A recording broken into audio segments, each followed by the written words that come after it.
ఈటెల రాజేందర్ ఎంపీగా గెలిచిన తర్వాత తన ఎంపీ ల్యాండ్స్ నిధుల ద్వారా నాచారంలోని వివిధ అభివృద్ధి కార్యక్రమాలకు సహకారం అందించినందుకు బీజేపీ నేతలు ఆయనకు ధన్యవాదాలు తెలిపారు.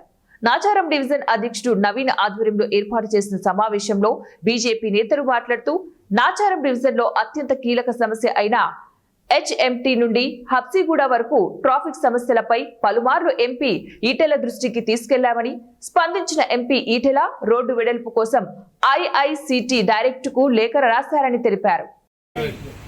ముఖ్యంగా ఏదైతే నరేంద్ర మోడీ గారి 70వ జన్మదిన సందర్భంగా శుభాకాంక్షలు తెలియజేస్తూ సుపరిపాలన దినోత్సవంగా ఈ 17 రోజులు ఉత్సవాలు జరుపుకుంటున్నాం. అదేవిధంగా నాచరంలో ఉన్నటువంటి సమస్యల మీద కొన్ని విషయాలు, తర్వాత డెవలప్మెంట్కి సంబంధించిన విషయాలు తెలియజేయడానికి ప్రెస్ మీట్ ఏర్పాటు చేయడం జరిగింది. దానిలో భాగంగా ఎప్పుడైతే ఈటల గారు మల్కాజ్గిరి ఎంపీగా గెలిచిన తర్వాత నాచారం డివిజన్కి సంబంధించి కొన్ని డెవలప్మెంట్ కార్యక్రమాలకు ఉద్దేశించి ముందుగా రాజేంద్రనగర్లో 20 లక్షలు పెట్టి ఒక రోడ్ వేయించడం జరిగింది. అదేవిధంగా మేము తర్వాత కొన్ని సమస్యలు తీసుకువెళ్తే ఏదైతే శ్మశాన వాటిక, నాచారం సంబంధించినటువంటి శ్మశాన వాటిక మరియు అంబేద్కర్ నగర్ సంబంధించినటువంటి కమ్యూనిటీ హాల్ కూడా శాంక్షన్ చేయడం జరిగింది. అదేవిధంగా సవర్కర్ నగర్కు సంబంధించినటువంటిది 6 లక్షలతో షెడ్ కూడా శాంక్షన్ చేయడం జరిగింది. అదేవిధంగా రాజేందర్ గారు వచ్చిన తర్వాత కూడా ప్రజా సమస్యల మీద స్పందిస్తూ ఎప్పటికప్పుడు మమ్మల్ని ఇనిషియేట్ చేసుకుంటూ ముందుకు వస్తున్నారు.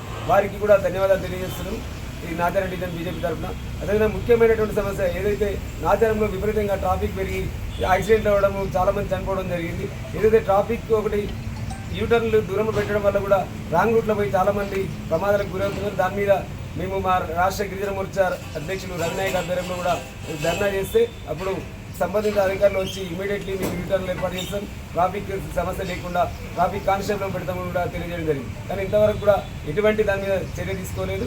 దానివల్ల ఏదైతే చెల్లపల్లి టర్మినల్ అయిన తర్వాత విపరీతమైన రద్దీ పెరగడం వల్ల కూడా స్కూల్ బస్సులు, డిగ్రీకి సంబంధించి 200 బస్సులు మన పార్లమెంట్ సభ్యులు, మల్కాజ్గిరి పార్లమెంట్ సభ్యులు మన ఎంపీ ఈటెల రాజేందర్ గారి దగ్గరికి నిన్న వెళ్ళడం జరిగింది. నాచారంలో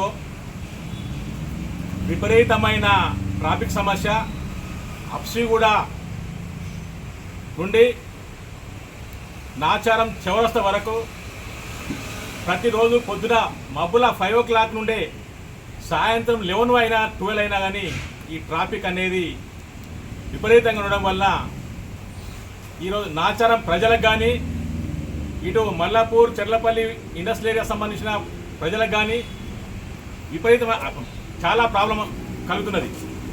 దీని మీద ముఖ్యంగా ఈ ట్రాఫిక్ సమస్య కూడా ట్రాఫిక్ రాను రాను రాను చాలా విరగడం ఏంటంటే నాచారంలో ప్రతి స్కూలు ఈరోజు ఉండడం వల్ల, స్కూళ్ళు కానీ ఇండస్ట్రియల్ ఏరియా కానీ అన్నీ ఉండడం వల్ల ట్రాఫిక్ సమస్య ఏర్పడింది. దీని మీద ఐఐసిటికి సంబంధించిన గోడ దగ్గర ఉండడము, రోడ్డు చిన్నగా ఉండడం వల్ల పెద్ద సమస్య ఏర్పడింది. దీని మీద మన నవీన్ కుమార్ ఆధ్వర్యంలో నిన్న ఎంపీ గారు కలవడం జరిగింది. కలిసి ఈ ఐఐసిటికి సంబంధించిన కాంపౌండ్ వాల్ షెడ్ బ్యాక్ కావాలి, షెడ్ బ్యాక్ అయితేనే ట్రాఫిక్ సమస్య పోతుంది అని తెలియజేయడం జరిగింది.